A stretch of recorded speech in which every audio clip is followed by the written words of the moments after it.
కొన్ని బతుకులు బూడిదైపోయాయి. వేకువజామున తమ గమ్యస్థానాలకు చేరుకోవాలని ఎవరైతే ప్రయాణం ప్రారంభించారో ఆ ప్రయాణం మజిలీ చేరకముందే మరణ శయ్యం మీదకు చేర్చింది అన్నది మనకి ఇవాళ అర్థమవుతుంది. చాలామందికి ఇవాళ ఉదయము మామూలుగా తెల్లవారితే కొంతమంది జీవితాలు మాత్రం తెల్లారిపోయాయి. అందుకే ఇవాళ వాళ్ళ బాడీస్ని కూడా గుర్తుపట్టలేని పరిస్థితుల్లో ఇవాళ కాలి బూడిదైపోయి ఇవాళ బూడిద మాత్రమే వాళ్ళ కుటుంబ సభ్యులకి చేరే పరిస్థితి ఏర్పడింది. దీనికి కారణాలు ఏంటనేది ఖచ్చితంగా విశ్లేషించాల్సిన అవసరం ఉంటుంది. అదే సందర్భంలో ఈ కారణాలకు ఎవరైతే రీజన్ అయ్యారో వాళ్ళను శిక్షించాల్సిన అవసరం ఉంటుంది. అదే సందర్భంలో ఎవరైతే బాధితులు ఉన్నారో వాళ్లకు ఖచ్చితంగా వాళ్ళ ఆత్మలకు శాంతి కలగాలని చెప్పేసి మనం కోరుకుంటూనే ఆ కుటుంబాలకు ప్రగాఢ సానుభూతితో మాట మార్చకుండా బీఆర్కే మొదటి నుంచి కూడా చెబుతూనే ఉంది. దీనికి కారణం ఎవరైనా ఈ బాధిత కుటుంబాలకు మాత్రం ₹1 కోటి నష్టపరిహారం అందించడం అన్నదే మనకి కీలకమైన అంశంగా మనం చూస్తున్నాం. అందుకే బీఆర్కే న్యూస్ మొదటి నుంచి చెబుతూనే ఉంది, ఎవరైతే బాధితులు ఉన్నారో ఆ కుటుంబాలకు పూర్తి స్థాయిలో ఆర్థిక భరోసా కలగాలంటే ఏదో చేయి దులుపుకున్నట్టుగా ప్రభుత్వాలు కానివ్వండి, ఇన్సూరెన్స్ కంపెనీలు కానివ్వండి, ఆ కావేరీ ట్రావెల్స్ కంపెనీలు కానివ్వండి, వాళ్ళు చేయి దులుపుకోకుండా ₹1 కోటి మినిమం ఎక్స్‌గ్రేషియా ఇచ్చేలాగా ఫోర్స్ చేయాలని చెప్పి మనందరం కోరుకుంటున్నాం.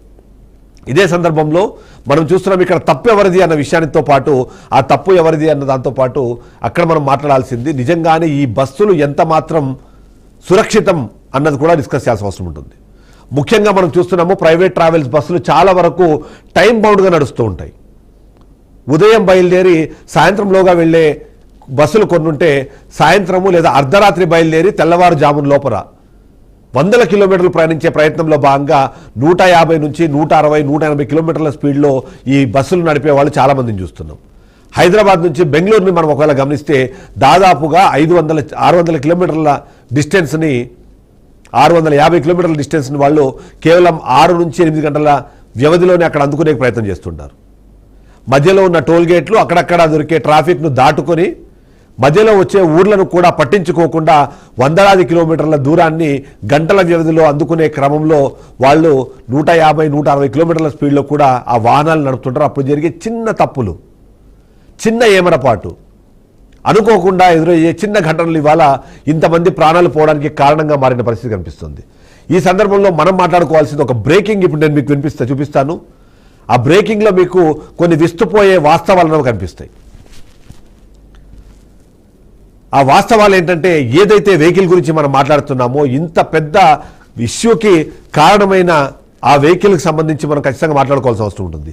ఆ వెహికల్ స్కానియా అనే కంపెనీకి సంబంధించిన వెహికల్. దీన్ని ఫోక్స్వాగన్ సంబంధించిన కంపెనీగా తయారు చేస్తుంది.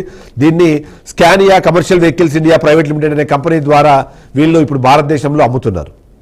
ఈ వెహికల్కి సంబంధించి ఎందుకు ఇంత సివియర్గా యాక్సిడెంట్ అయింది, గతంలో ఇలాంటి యాక్సిడెంట్కి సంబంధించిన ఇష్యూ ఏంటి, నిజంగానే ఒక బైకిస్ట్ చేసిన ఒక చిన్న తప్పు ఇంత పెద్ద విధ్వంసానికి కారణమా అన్న విషయం కంపల్సరీ మనం మాట్లాడుకోవాలి. దాంట్లో భాగంగానే మీరు చూస్తున్నారు, బ్రేకింగ్ న్యూస్ చూస్తున్నారు. ఏదైతే ఇక్కడ మనకు కనిపిస్తోంది పూర్తి స్థాయిలో ఈ వెహికల్కి సంబంధించి ఈ వెహికల్ మ్యానుఫ్యాక్చరింగ్లోనే ఉన్న సమస్యలకు సంబంధించి మనం చూస్తున్నాం. అందులో ముఖ్యంగా అర్ధరాత్రి పూట తెల్లవారుజామున 100 కిలోమీటర్లు దాటేందుకు దాదాపుగా 150 కిలోమీటర్లకు పైగా స్పీడ్లో వెళ్తున్న నేపథ్యంలో అక్కడ జరిగే అక్కడ జరిగిన ప్రాబ్లమ్స్ మనం ఒకసారి చూద్దాం. ఏదైతే ఇందులో ముఖ్యంగా చూస్తే మాత్రం విజువల్ సిస్టమ్ మాల్ ఫంక్షన్ సంబంధించి మొదటి నుంచి కూడా హెచ్చరికలు ఉంటాయి. అందులో విజిబిలిటీ సిస్టమ్ మాల్ ఫంక్షన్ అనేది ఇక్కడ చాలా తరచుగా కనిపిస్తుంటుంది. అందులో భాగంగానే ఈ వెహికల్ ముఖ్యంగా స్కానియాకి సంబంధించిన వెహికల్ మనం చూస్తే head lights, fog lights, spot lights అలాగే టైలర్ లైట్స్ ఇండికేటర్లను ఇది ప్రవేశం చేస్తూ ఉంటుంది. ఇది మొత్తం కంట్రోల్ యూనిట్ని సియువి అంటారు లేదా కంట్రోల్ యూనిట్ విజన్ అని అంటారు. దీంట్లో ఆ లోపం అన్నది ఖచ్చితంగా ఉంది అన్నది. అంతేకాకుండా కొన్ని సందర్భాల్లో వైరింగ్ షార్ట్ సర్క్యూట్ వల్ల కూడా సంభవిస్తుంటుంది. దీనికి తోడు ఇక్కడున్న మరొక కీలకమైన అంశము డ్రైవర్ మిర్రర్ విజిబిలిటీకి సంబంధించిన లోపాలు కూడా గతంలోనే గుర్తించిన పరిస్థితి మనకి కనిపిస్తోంది. అందులో ముఖ్యంగా డిఫాల్ట్గా క్యాబిన్ వ్యూ సరిగా ఉండకపోవడం అన్నది ఒకటి, మిర్రర్లు కూడా పాక్షికంగా అడ్డుకుంటాయన్న ఒక ఆరోపణ కూడా ఈ స్పెసిఫిక్గా ఈ స్కానియా అనే వెహికల్కి సంబంధించిన ఈ మోడల్ మీద కనిపిస్తూ ఉంటుంది. ఇక డ్రైవర్లు సీటు సర్దుబాటు చేయాలి లేదా తల తిప్పితే తప్ప అది కనిపించిన పరిస్థితి ఉంటుంది. అందుకనే దీన్ని క్లాస్ట్రోఫోబిక్ అనుభూతి ఇది కలిగిస్తుంటుంది. అందువల్లనే సమస్యలు వస్తూ ఉంటాయి. ఇక స్పాట్ లైట్ గ్లిచ్లకు సంబంధించి ఎప్పటికప్పుడు మాట్లాడుతున్నాయి. ఎందుకంటే స్పాట్ లైట్స్ అన్న ఒక్కోసారి యాక్టివేట్ కాకుండా పోతుంటాయి. ఇక అంతేకాకుండా జీపీఎస్ లింక్డ్ అనే ఈకోరోల్ సమస్యల వల్ల కూడా కొండల్లో ఈ విజిబిలిటీ తగ్గుతుంది అన్న ఒక ఆరోపణ కూడా దీని మీద ఉంది. ఇక ప్రీ డెలివరీ ఇన్స్పెక్షన్లో కూడా చాలా లోపాలు కనిపించాయన్నది అనిపిస్తుంది. ఇక యాంటెన్నాలు కూడా దీనివల్ల ఉన్నాయన్నది జరుగుతుంది. ఎలక్ట్రిక్ ఫాల్ట్ కోడ్లు అంటే CUV 524/596 అనే వంటి ఫాల్ట్ కోడ్లు కూడా విజిబిలిటీ సర్క్యూట్లో షార్ట్ సర్క్యూట్ లేదా ఇందులో ఉన్న వీటికి సంబంధించిన వైఫల్యాన్ని సూచిస్తూ ఉంటాయి. ఇవి డ్రైవింగ్ పైన పూర్తి స్థాయిలో ప్రభావం చూపకపోయినా హెచ్చరికల లైట్లు కానివ్వండి వాటిని కనిపించిన పరిస్థితి కనిపిస్తుంది. ఇక దీంట్లో ముఖ్యంగా కనిపిస్తున్న సమస్యలు మనం ఒకసారి అబ్జర్వ్ చేస్తే దీనికి సంబంధించి లో అంటే ఏదైతే గ్రౌండ్ క్లియరెన్స్ ఉందో గ్రౌండ్ క్లియరెన్స్ చాలా తక్కువగా ఉండడం కూడా దీంట్లో ఒక సమస్యగానే చూస్తున్నాయి. వీళ్ళు స్పీడ్గా వెళ్ళడం కోసం తక్కువ గ్రౌండ్ క్లియరెన్స్ ఉన్న వెహికల్స్ని తీసుకుంటూ ఉంటారు. అంతేకాకుండా ఈ విజిబిలిటీ ఇష్యూస్ ఉండడం వల్ల టర్నింగ్స్లో కానివ్వండి లేదా ఇమ్మీడియట్గా ఎవరైనా సరే ఆ బ్లాక్ స్పాట్లో నుంచి వచ్చిన వాళ్ళని గమనించడం అనేది చాలా కష్టసాధ్యమైన విషయంగానే కొంతమంది విశ్లేషకులు దీని మీద చెప్తా ఉన్నారు. అందులో ముఖ్యంగా చూస్తే మాత్రం ఈ విజిబిలిటీ సమస్యలు పరిష్కరించాలంటే SDP3 టూల్ అనే ఒక టూల్ ఉంటుంది. అంతేకాకుండా స్పెషలైజ్ టెక్నీషియన్లు కూడా అవసరం ఉంటాయి. కానీ భారతదేశంలో వీళ్ళకి సంబంధించిన సర్వీసెస్ చాలా పరిమితంగా ఉండడం వల్ల ఆ నెట్వర్క్ ఆలస్యం అన్నది రెగ్యులర్గా కనిపిస్తుంది. అందులో ముఖ్యంగా పాత మోడల్స్ అంటే 2023కు ముందు మోడల్స్ ఏవైతే ఉన్నాయో ఆ మోడల్స్లో ఈ విజిబిలిటీ సమస్యలు మరీ ఎక్కువగా ఉన్నాయన్నది ఒక ఆరోపణ వినిపిస్తుంది. ఈ వెహికల్ మనం చూస్తే రిజిస్ట్రేషన్ 8 ఆగస్టు 2018 2018లో ఈ వెహికల్ని రిజిస్ట్రేషన్ చేశారంటే 2023 కన్నా ముందు కాబట్టి సమస్య అన్నది ఖచ్చితంగా ఉంది అన్నది అయితే మనకు అర్థమవుతుంది. ఒకసారి ఈ ఘటనకు సంబంధించి తాజా అప్డేట్స్ ఏంటో తెలుసుకునే ప్రయత్నం చేద్దాము. మనతో పాటు మా కర్నూలు ప్రతినిధి బసవరాజు ఉన్నారు, తనతో ఒకసారి మాట్లాడే ప్రయత్నం చేద్దాం. బసవరాజు, ఇప్పుడు అక్కడ ఉన్న లేటెస్ట్ అప్డేట్స్ ఏంటి? ఇప్పటికే దానికి సంబంధించి అక్కడ క్లియరెన్స్ చేసే ప్రయత్నం చేస్తున్నారు. అంతేకాకుండా డిఎన్ఏకి సంబంధించిన దీన్ని చేసుకోవడం కోసం కూడా అక్కడ ఏర్పాట్లు చేశారంటున్నారు. సో మీ దగ్గర ఉన్న లేటెస్ట్ అప్డేట్స్ ఏంటి? ఇప్పుడు అక్కడ ఏం జరుగుతుంది?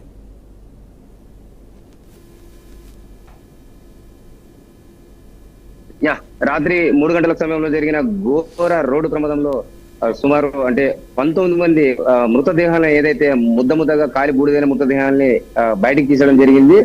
వీటిని DNA టెస్ట్ కు పంపించి తర్వాత ఈ మృతదేహాలు గుర్తుపట్టని రీతిలో ఓన్లీ పుర్రే ఎముకలు మాత్రం ఉన్నాయి, అంత ముద్దగా మారిన నేపథ్యంలో అవన్నీ కూడా ఇప్పుడు ఏదైతే డాక్టర్స్ అదేవిధంగా పోలీస్ యంత్రాంగం రెవెన్యూ అంతా పంచనామా చేసి అవి బయటకు తీసిన ప్రస్తుతం మనం ఏదైతే ఘటన స్థలంలో ఉన్నాము.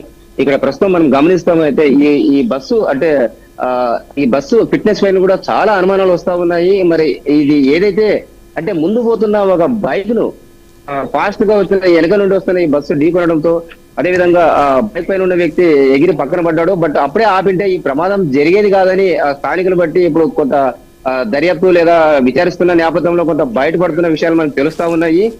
బస్సు స్పీడ్ గా అలా వెళ్ళిపోయి కొట్టేశాను కాబట్టి ఇంకా తప్పించుకోవచ్చనే క్రమంలో డ్రైవర్ అలా వెళ్ళడం వల్ల ఆ బైక్ ఏదైతే ఉందో బస్సులో ఇరుక్కోపోయింది. ముందు ఇంజిన్ భాగంలో ఇరుక్కోవడం వల్ల సుమారు ఒక 200 మీటర్లు పైగా అలా రోడ్డు పైన తోసుకుంటూ లేదా రాపిడి జరగడం వల్ల కూడా ఆ పెట్రోల్ ట్యాంక్ అనేది పగిలి ఈ అగ్ని ప్రమాదానికి లేదా ఈ బస్సు ఆహుతి అవడానికి కారణమైనట్టు తెలుస్తా ఉంది. అయితే ఈ క్రమంలో ఏదైతే 40 మంది ప్రయాణిస్తున్నట్లు మనకు తాజా సమాచారం అందుతుంది. అందులో 2 కర్నూలులో దిగారు. 38 మంది ప్రయాణిస్తున్న క్రమంలో 19 మంది మృతదేహాలు ఏదైతే ముద్దగా ఉన్న వాటిని తీసి ఏదైతే పోస్ట్ మార్టం చేయడానికి సిద్ధంగా ఉంచారు. అదేవిధంగా మిగతా 19 మందిలో 14 మంది ఆసుపత్రుల్లో ఉంటే మిగతా 5 మంది కర్నూలులో వాళ్ళ ఏదైతే రిలేషన్ అక్కడికి వెళ్ళినట్లు మనకు తెలుస్తా ఉంది. అయితే ఇక్కడ వ్యాపారులు కూడా ఏదైతే రియల్మీ అనే మొబైల్స్ కూడా తీసుకెళ్తున్న పరిస్థితి మనం చూస్తా ఉన్నాము. ఇక్కడ పరిస్థితి పోలీసులు కూడా ఇక్కడ ఘటన స్థలానికి దగ్గర రాకుండా వాళ్ళ ప్రయత్నాలు వాళ్ళు చేస్తా ఉన్నారు.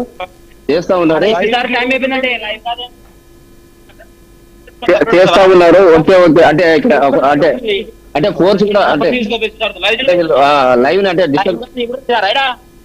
మధ్యలో వచ్చారు. అదేవిధంగా వీళ్ళు బందోబస్తు వాళ్ళు చేస్తా ఉన్నారు. ప్రస్తుతం ఏదైతే ఇక్కడ ఫోర్స్ ఈ ఘటన స్థలంలో భద్రత పర్యవేక్షిస్తున్నారు. అదేవిధంగా మనకు మంత్రి FSL కి సంబంధించిన టీమ్స్ వచ్చాయని చెప్తున్నారు. FSL సంబంధించిన టీమ్స్ ఎలాంటి ఏర్పాట్లు చేసుకున్నారు అక్కడ? ఇప్పుడు అక్కడ ఇమ్మీడియట్లీ వాళ్ళు చేసే యాక్టివిటీస్ ఏంటి? ఈ DNA ని కలెక్ట్ చేసేందుకు చేస్తున్న ఏర్పాట్లు వాటి మీద చెప్పండి. అయితే ప్రభుత్వ యంత్రాంగం చెందిన ఈ టీమ్స్ అన్ని కూడా ఇక్కడికి వచ్చి అదేవిధంగా డాక్టర్ సమక్షంలో ఈ బాడీ ఏదైతే DNA శాంపిల్స్ సేకరించి అంటే వాటిని ఫోరెన్సిక్ ల్యాబ్ పంపించి అదేవిధంగా అంటే ఈ మృతులకు సంబంధించిన బాధిత కుటుంబాలకు వారు ఎవరు అనేది ట్రేస్ అవుట్ చేసే క్రమంలో యంత్రాంగం అయితే ఇక్కడ చర్యలు చేపడుతున్న పరిస్థితి. అయితే ఇక్కడ ఈ ఘటనకు సంబంధించి ఇప్పటికే కొంతమంది బంధువులకు పోలీసులు ప్రతి ఒక్కరికి కూడా ఫోన్ చేసి సమాచారం అందించడం జరిగింది. ఆ సమాచారం నేపథ్యంలో కొందరు హాస్పిటల్ దగ్గర కొందరు ట్రీట్మెంట్ తీసుకుంటున్న నేపథ్యంలో అక్కడ కొంతమంది ఉన్నారు. బట్ ఇక్కడ ఘటన స్థలానికి ఏదైతే మన రవాణా శాఖ మంత్రి రామప్రసాద్ రెడ్డి అదేవిధంగా ఏది మన ఉమ్మడి కర్నూలు జిల్లాకు చెందిన ఎంపీలు ఇక్కడంతా వచ్చి పరామర్శించిన పరిస్థితులు, అదేవిధంగా ఇప్పుడు త్వరలో ఏదైతే హోమ్ మినిస్టర్ అనిత అదేవిధంగా డీజీపీ గారు కూడా ఘటన స్థలానికి వస్తున్నట్టు తెలుస్తా ఉంది. అయితే ఈలోగా అంటే పోలీసు ప్రభుత్వ యంత్రాంగం చేయాల్సిన సహాయక చర్యలు లేదా బాడీలకు పంచనామా చేసి రెవెన్యూ సమక్షంలో అన్ని కూడా పోస్ట్ మార్టం అంటే తరలించడానికి సిద్ధంగా ఉంచిన పరిస్థితి. బట్ ఎలాంటి అంటే ప్రభుత్వం అయితే అంటే నేతలు కూడా ఈ ఘటన చాలా దురదృష్టకరము, చాలా బాధాకరము. అంటే కూటమి ప్రభుత్వం అన్ని రకాలుగా అండంగా ఉంటుందని అంటే ప్రధాని మోడీతో చంద్రబాబు అదేవిధంగా డిప్యూటీ సీఎం పవన్ కళ్యాణ్ అందరూ కూడా ట్వీట్ ద్వారా మృత కుటుంబాలకు సానుభూతి తెలిపిన పరిస్థితులు. అయితే ప్రస్తుతం అంటే ఏదైతే ఇంత ఘోరమైన ఘటన ఈ ఏదైతే హైదరాబాద్ బెంగళూరు హైవేలో గతంలో ఎప్పుడు జరగలేదు ఇలాంటి దుర్ఘటన జరిగింది. బట్ ఇక్కడ సుమారు అంటే 19 మంది ఇప్పటికైతే కరెక్ట్ గా ఏదైతే దొరికిన స్కెల్టన్ లేదా అస్థిపంజరము లేదా అది మాంసపు ముద్దగా మారిన పరిస్థితుల్లో 19 మందిని లైన్ లో ఉండండి తారక రామ గారు మనతో